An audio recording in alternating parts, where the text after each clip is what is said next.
There is transformational power in the sacred, ancient, radical rhythm of Sabbath rest. And Travis West will help you follow the Sabbath way. Taking a look at one of the most manly men in the Bible, we'll see how God can take what seems impossible and do the miraculous. And Andy Wang saw something driving home from work that changed his life and his community. And it's bagging him into the Hall of Heroes. Coming up on episode 124 of Manly with Andy.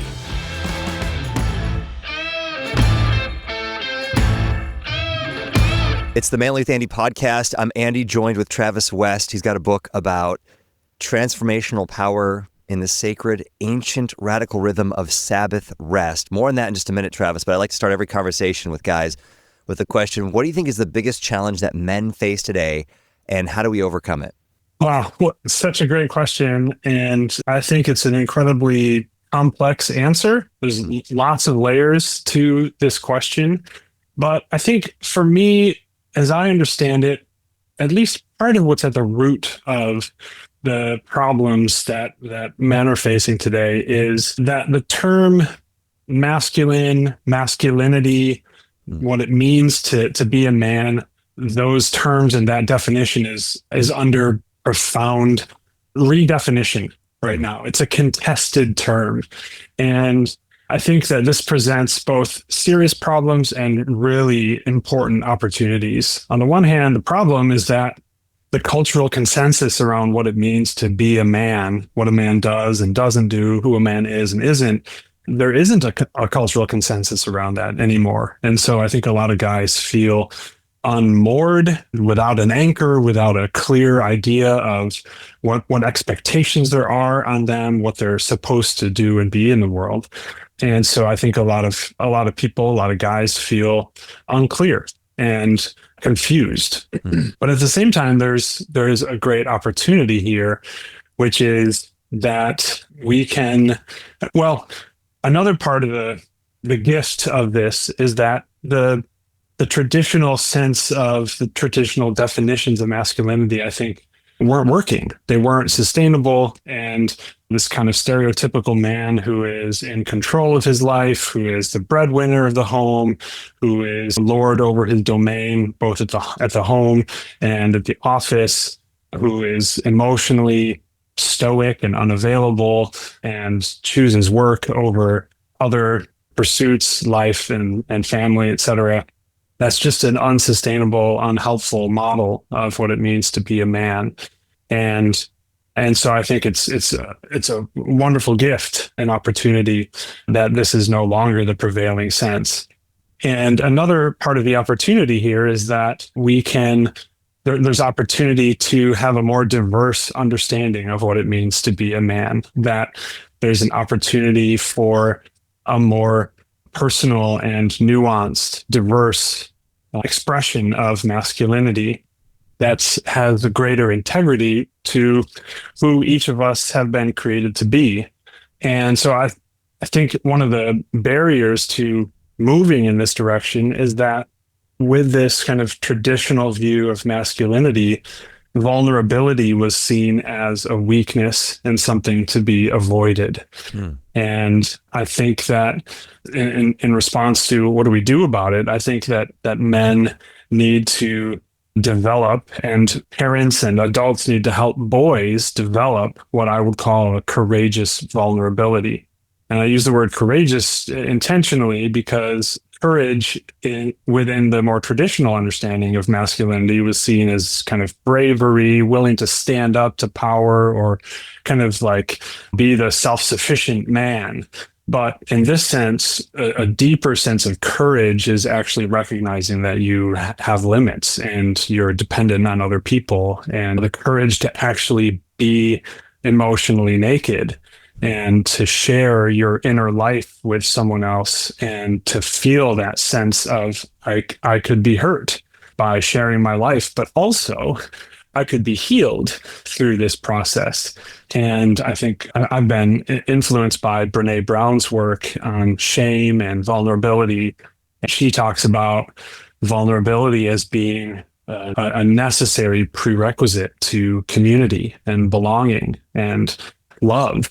And so I think men have felt a need to remove themselves from that because they're not allowed to be vulnerable. So I think we need to teach ourselves and teach our boys and grow in our own capacities to be vulnerable in ways that lead to healing. I love that answer. And I feel like you got a new book in you. Courageous Vulnerability might be the title of it, Travis. Yeah. That's It does great. feel like a really powerful term to That's me. cool. Yeah. So let's jump into your current book, The Sabbath Way. And let's do this first. Let's talk about your journey with your wife. And right from the get-go, your honeymoon, you guys were forced to rest and go a different direction than I know you had ever imagined. Yeah. We fell in love right at the end of college, and we're both people who I describe in the book as being just sort of delight and fun and play were just our MO in the world. We made each other laugh so much, and we just looked out on the horizon of our life together, and it was all blue skies and fields full of wildflowers. And we went on our honeymoon to Vancouver to visit a seminary that I was thinking about attending. And halfway through our honeymoon, we just realized something was wrong. And we were sleeping like to 16 hours a day, which is not super untypical for a honeymoon because you're always exhausted after the run up, but it just felt like excessive. And so we finished our honeymoon early and went home, and Mariah went to the doctor and she had mono. And we both had mono. We did actually kiss on our honeymoon, and it is the kissing disease. So we both had mono, and we both had it for about 3 months. And it took me 3 months to recover, but then she never recovered. A year later, she still had mono, and they called it chronic mono, and they called it chronic fatigue. And then over the next few years, it just evolved into a snowball effect of other kinds of diagnoses. And over the last 23 years, she's seen 75 doctors and gone to world-class clinics, and no one has really any definitive answers of what is a singular root cause. We have some helpful diagnoses, but a lot of them are just labels for symptoms with unknown causes that are not treatable. And so it's been a very mysterious journey, very challenging and painful, lonely journey, especially for her. She's been significantly limited in her ability to leave the house and work and be social. And so all this to say, when we were looking out on the horizon of our life, we imagined that delight and laughter and joy and purpose and community would just be central to what we were doing in the world. And this experience of chronic illness, the way I describe it in the book, exiled our delight. And we became unwanted members in the delight diaspora. And that persisted for a really long time until we discovered the Sabbath and discovered not the kind of traditional legalistic Puritan Sabbath, but I think the real true biblical Sabbath, which is a space in which we set aside time in our lives to be present to God and to experience what it means to be fully alive. And that's how I define delight, that experience of being fully alive. And the book of Isaiah says, call the Sabbath a delight. And when you do that, you open up this world of healing and possibility and wholeness and goodness. The Sabbath gave us not just permission, but a pathway to reconnect with that beating heart of who we had always been, and that sense of identity and experience that we had lost through those long years of Mariah's illness. And Mariah still struggles every day with the limitations and challenges of this mysterious illness. But over the course of the last maybe 5 to 7 years, as we've really started to center delight in our experience of Sabbath, we have felt ourselves being re-tethered, re-umbilicated to that vital life source. And the Sabbath has been the central part of that for us. So also in the very beginning of the book, after talking about your story, thanks for sharing it, by the way, you say that the uncomfortable truth is that the only way any of us can fully experience the gifts of Sabbath is to stop trying to fit it into our lives. And I think as a guy, Travis, I'm thinking, all right, I need the Sabbath. So like my first thought is, guy, what do we call this, guys? When you're a guy, you're a hammer, every problem's a nail. So I'm not supposed to just hammer this in and say, all right, I'm gonna shoehorn it in. I know I need Sabbath, so this is how I'm gonna do it. So how do we do it if we're not going to try to fit it in there? Yeah, it's a really important question, and it points to the reality. I also say in the book that the irony of contemporary Sabbath practice is that rest is really hard work because our lives are not set up for Sabbath. And all of the cultural inertia of our lives moves against Sabbath. We're busy. We've got all these obligations, all these responsibilities. The kids are in practices and rehearsals, and they're all in different schools, and we're just running around all the time. So we feel this existential need for Sabbath, but at the same time, there's nowhere that Sabbath will fit. And so as in the section where I'm talking about how Sabbath doesn't fit into our lives, I also talk about what I call the Sabbath as the compassionate interrogator. And what I mean by that is that the Sabbath helps us interrogate our lives. It exposes the values that govern our lives. It helps us reflect on why we've made the choices we've made. Why have we committed to all the things that we've committed to? And it helps us reflect really honestly about that, because it presents us with this challenge of, I need rest, but I don't have space for it. Well, why don't you have space for it? Why have you constructed your life in such a way? Why is hurry and busyness and striving the primary experience you have of life? But it does this compassionately. It's not, when I was a kid, I had this imagination from stories that my mom would tell of her experience of Sabbath. I had this imagination that Sabbath was like that stereotypical one-room schoolhouse teacher wandering the desks with a ruler, just waiting for someone to get out of line so she could slap our wrists or whatever. That is not what the Sabbath is. The Sabbath is like your favorite aunt who like just dotes on you and just wants you to flourish so bad. And so it has all this compassion and love that it brings us, but it also asks us really hard questions. And when Mariah and I started realizing this, we realized it over the course of many years of trying to do Sabbath in a way that resonates with what Eugene Peterson called a bastard Sabbath. And a bastard Sabbath is the weekly pit stop that you just cram into your overly busy and distracted life. And it's just kind of an add-on that is completely out of sync with the rest of your life. So for us, it was just like go, rush, work, collapse. Go, work, rush, collapse, right? And that is just not a sustainable practice. And it's also the Sabbath serving work, as opposed to the Sabbath being the climax of the week that the whole week leads up to and the week itself serves.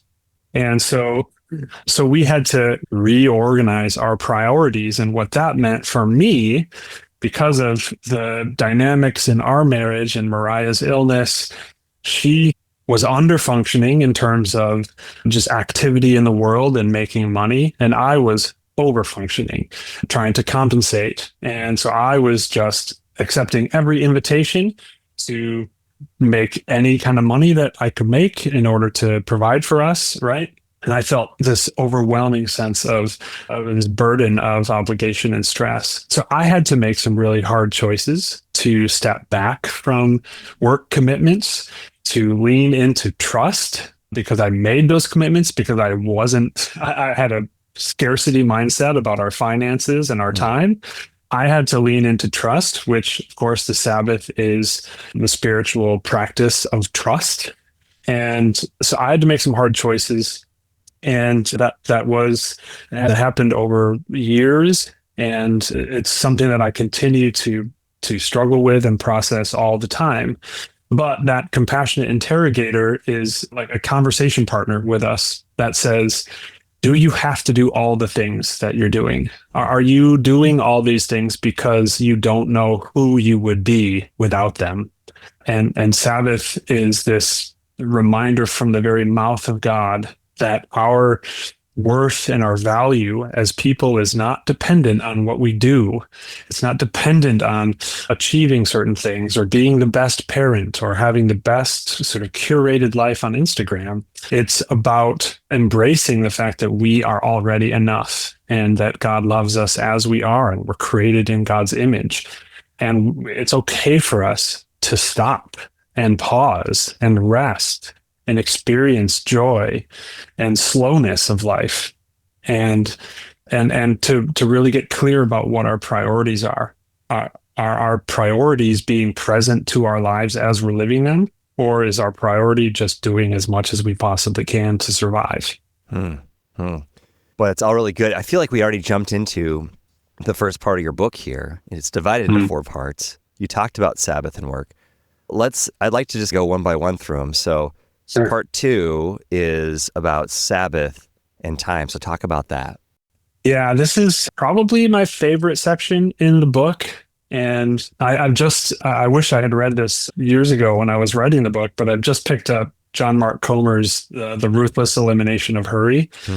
And I'm just feeling deep resonance with his approach that time, I'm just becoming more and more convinced that our relationship with time stands at the absolute center of both our deep spiritual crisis and the possibility of deep spiritual abundance.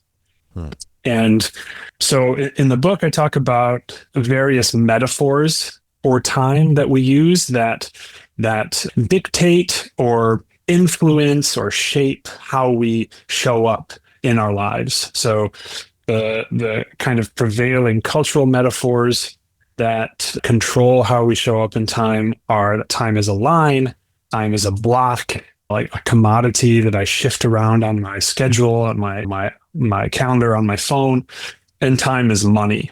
And all of these metaphors compel us towards moving faster, being more busy, trying to be more efficient with our time, trying to control and manipulate our time in ways that lead to our feeling successful and feeling like we've lived a meaningful life. But what they do is they just make us move faster and faster and faster and faster and faster. And there's this beautiful quote by the poet David White. He says that the problem with velocity as an answer to the complexity of our lives is that the faster we move, we can only see other people or things that are moving as fast as we are. And if someone is moving slower than us, or if someone is just in this moment of delight and presence, but not moving and rushing around in their lives, they become our enemies. We are irritated by them, or we ridicule them, and so the pace of our life actually prevents us from loving our neighbors, from seeing our neighbors, and also, as I was talking about earlier, cultivating this internal life that we can then share with each other. And so the Sabbath is the Bible's primary template to think about time. And so in light of the Sabbath, I offer different metaphors. Time is a flower. It's centered. God is at the center, and time is like a petal. The week is a petal, or a year is a petal, or a day is a petal. And we go from that center out and back to the center.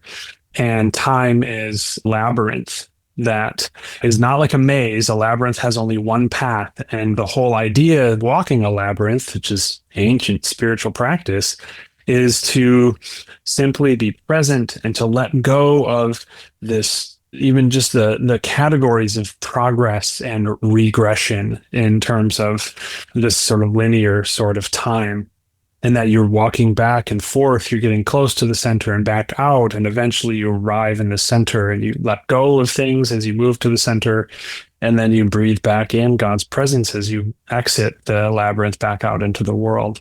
And finally, time is a rowboat. And this might take a little too long to explain, but the whole idea is that the people of Israel faced the past as opposed to facing the future.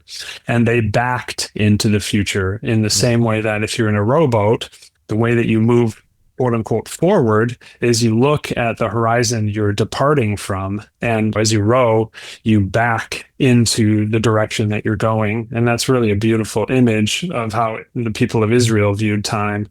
And what it is, it's an inherent posture of trust that you're backing into the future that is unknown to you, but held by God. We won't get to part 4, but let's do part 3 at least here, talking about Sabbath and community. Yeah. So the basic structure of the book is talking about what are the barriers that we experience? How have we been formed in a way by the culture we live in that creates problems for us with respect to work, time, community, or our relationship with creation? Bring the Sabbath into that, and how does the Sabbath disrupt that formation? And then the third chapter in each section is what are some Sabbath practices and ideas that help us continually move towards God's presence and towards a Sabbath way of being in the world. So for the community section, Sabbath and community, I talked about 2 different barriers that we experience today to experiencing community. And those 2 barriers are the epidemic of loneliness that the Surgeon General, Vivek Murthy, 2 years ago published this piece that there's an epidemic of loneliness in our country and our world right now. And then the other one is exclusion. And so this is really the section where I dig into some meaty economic and philosophical ideas. I try to do it in a way that's palatable and accessible, but I connect our experiences of loneliness to the inevitable outcomes of a society that's structured around the economic principles of American corporate capitalism. And that infuses our lives with certain values, the values of financial success, the value of competition, the value of self-sufficiency, and fighting for your piece of the pie in this ultimately scarce world.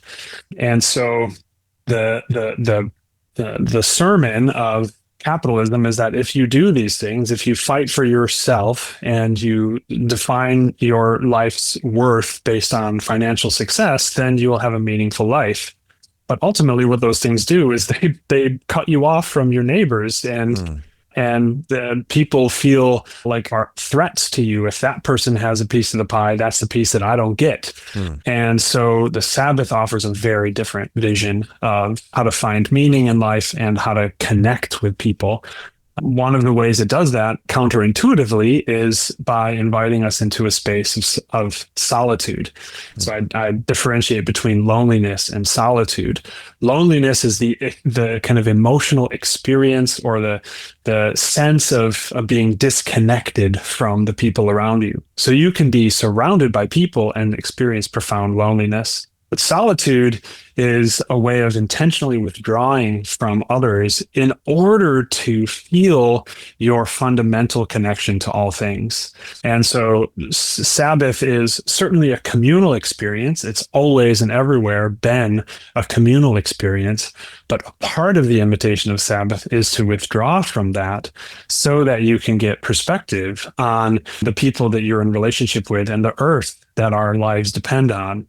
And from that position of feeling connected to the people you love and the place where you live, then you enter into actual physical presence of other people, as opposed to entering into that presence feeling disconnected and lonely. And then the exclusion is related to the philosophical ideology of dualism, which I define as a way of making sense of the world that survives through exclusion. It's dividing everything into 2 camps: in, out, bad, good, right, wrong, dark, light, whatever, and then assigning one half of that situation as good or superior, and the other half is bad and inferior. And the good part belongs, and the rest is excluded.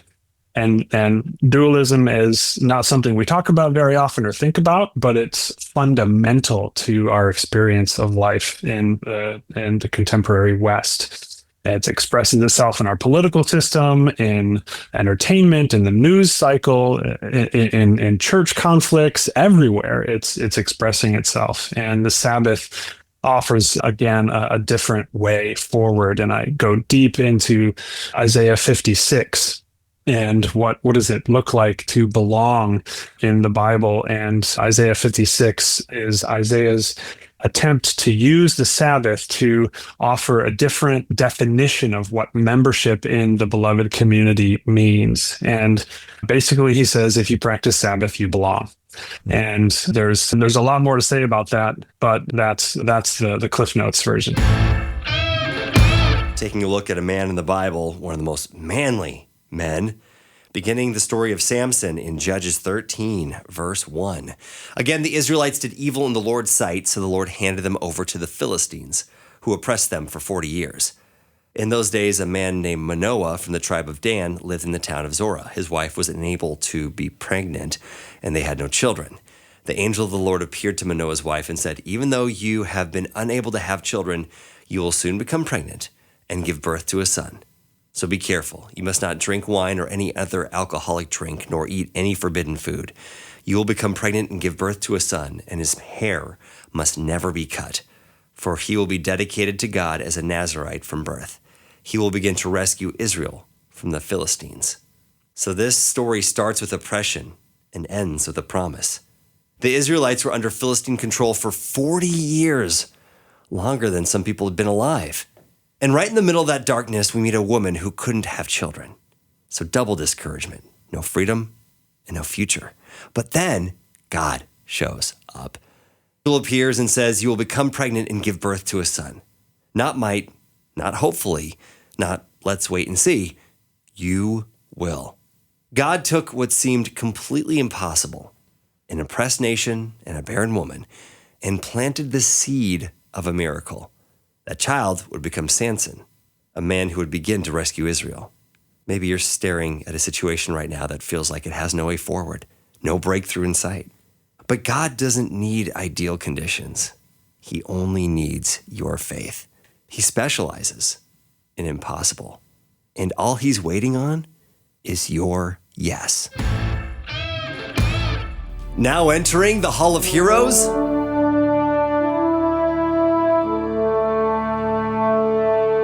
Andy Wang. By day, Andy commutes to work like anyone else. But when he saw the streets of the Bay Area overwhelmed with trash, he didn't just complain, he got to work. Since 2021, Andy has been quietly transforming his city, one cleanup at a time. Armed with gloves and grit, he's been picking up litter all over San Francisco, documenting the difference on his social media with powerful before and after photos and inspiring cleanup tips. And Andy isn't just cleaning streets. He's clearing a path for everyday people to take action in their own neighborhoods. His grassroots effort is proof that impact doesn't require permission, just purpose.